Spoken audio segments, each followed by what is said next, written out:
Hello everyone, welcome back. My name is Spencer and welcome to yet another demo video showing off our new lighting effects control board, HLIFX002.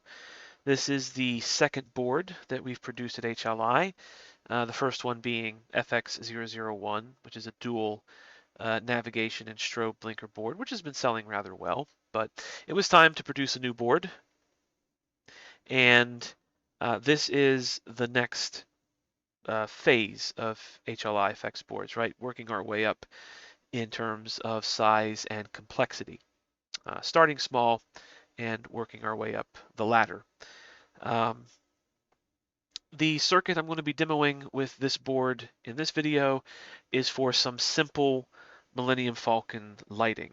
And what we mean when we say that is think of smaller scale Falcons like your 1/44th Bandai or Fine Molds kit, a 350 scale Bandai Falcon for those who are adventurous enough to try to put lighting into one of those.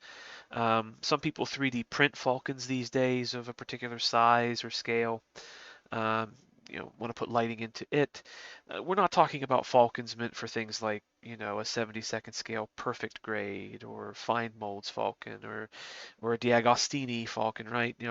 Small kits where you want the lighting to be simple, or maybe the lighting can only be simple because of size constraints and whatnot.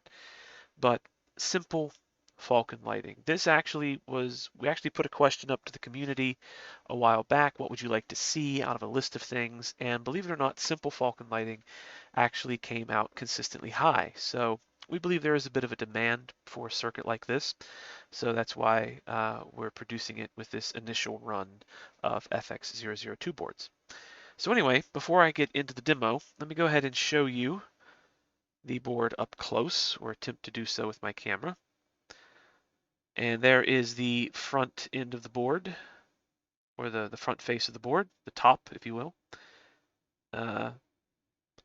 All the necessary components and circuitry are there, so all you have to do is wire up your LEDs to it, supply power, and it will immediately start to run. No muss, no fuss. If I turn the board over and show you the back side, nice and flat with that fancy matte black silk screening. So you want to put this in a base or in a model, you can just put a gob of hot glue on the underside of this and stick it down. That's why we keep it flat like that. You'll notice the 5 pins here for lighting effects and input control and that stuff, A through E. Not all of our designs will make use of all of these pins. The Falcon only makes use of 4 of them, pins A through D. E is left disconnected. It's not used. We also have VN and ground. Those are your power connections. The board is designed to be powered either at 9 volts or 12 volts. It is tolerant for both. It has been designed and tested to be tolerant for both. There's also the plus 5 volt pin. That's a 5 volt output pin. For the Falcon circuit, it's also not used. It's basically just a placeholder. It's meant to be used in future designs where we have input devices like trimmer pots and whatnot, things where we might actually need to make use of 5 volts in a circuit. So for the simple Falcon lighting circuit, you can also leave it disconnected and not worry about it. So that is a very brief look at HLIFX 002, the board itself. So what I will do now is set up the little demo showing this board driving the Falcon effects. So let me do that and I will be right back. And I am back. I have the Falcon demo here set up on the breadboard. This is what I usually use for all of my prototyping and design work for the HLIFX boards. I just have the 002 control board jumpered over to it and some stand-in LEDs and LED tape and a push button here, just to make looking at the effects and visualizing things a little bit simpler. So what I'm going to go ahead and do is apply power to the board.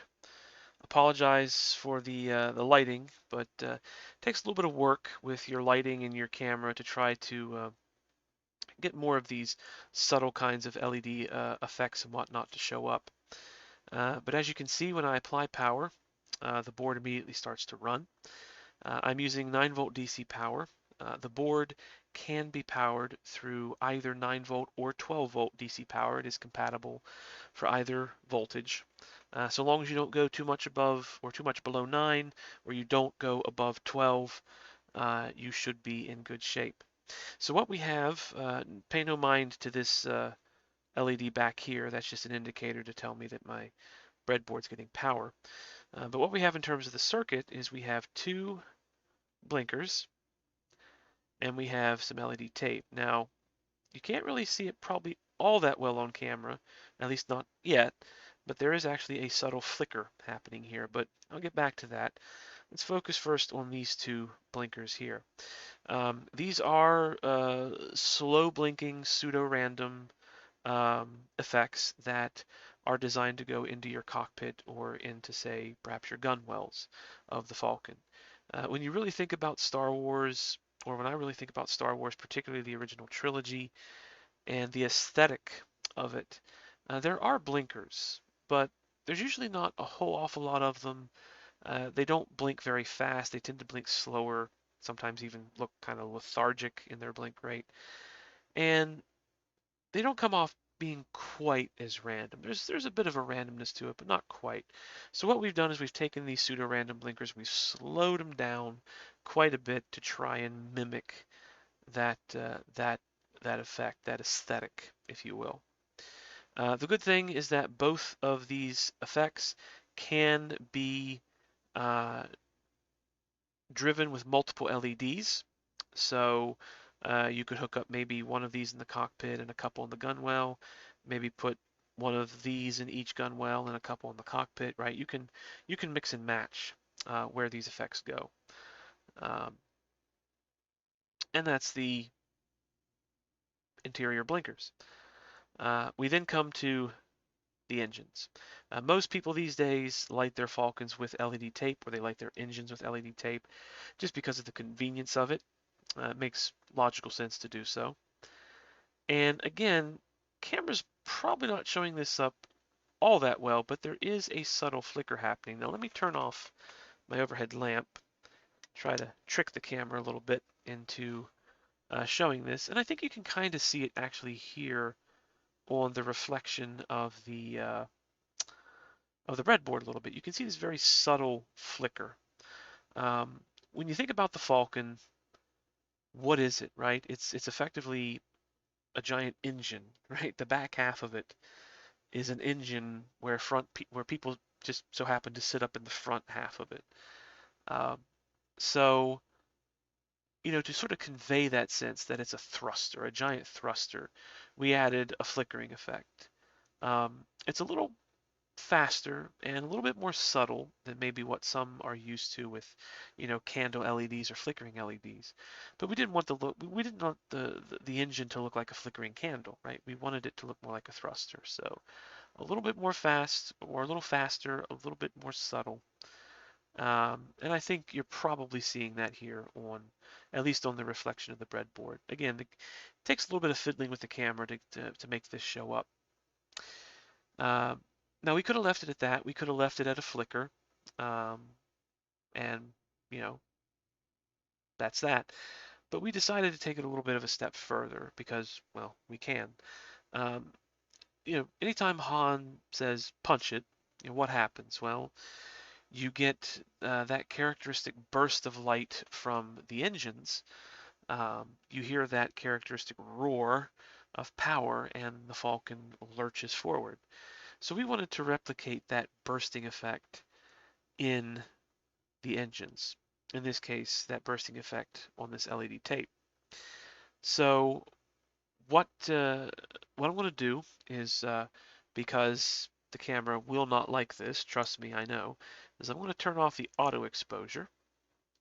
So you're going to get a little bit of some banding here, which is fine. And what I'm going to do is press this button right here. So when I do it, 3, 2, 1, Look at that. Yeah. That is the burst effect. So what will happen is you press the button, you get a roughly half a second delay. It gives you some time to actually, look up at the model after you push the button and see it and see the effect.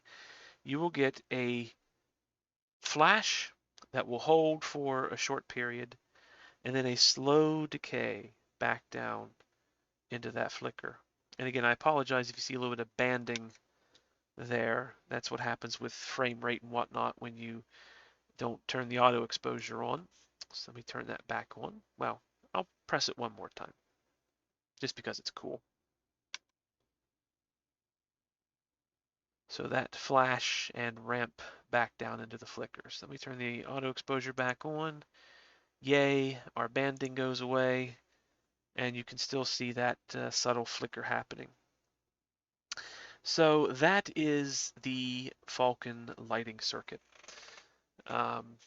Again, for simple Falcons, what we mean are your smaller scale kits, say your 1/44th scale band die or fine molds kit, your 350 scale if you're adventurous enough to get lighting into it. This really isn't all that appropriate for a 1/72nd scale, like fine molds or perfect grade Bandai Falcon or a D'Agostini Falcon, right? This is for kits that are smaller or simpler or just where you want to put simpler lighting into it, right? A lot of folks these days are also 3D printing Falcons of particular sizes and scales. This might be a good circuit for that.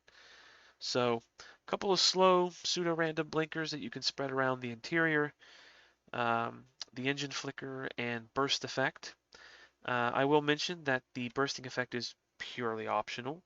If you don't hook up this push button, you won't get a bursting effect. It'll just flicker as long as the board has power. So it is technically an optional effect if you don't want to use it. And that is the simple Falcon lighting. So if you plan on building something like that in the near term or long term future, please consider stopping by the HobbyLink International online shop, checking out to see if we have these boards available. And if we do, we ask you please consider buying one. So until the next demo video, whenever that happens, whenever it happens to be, take care, stay safe, and happy modeling.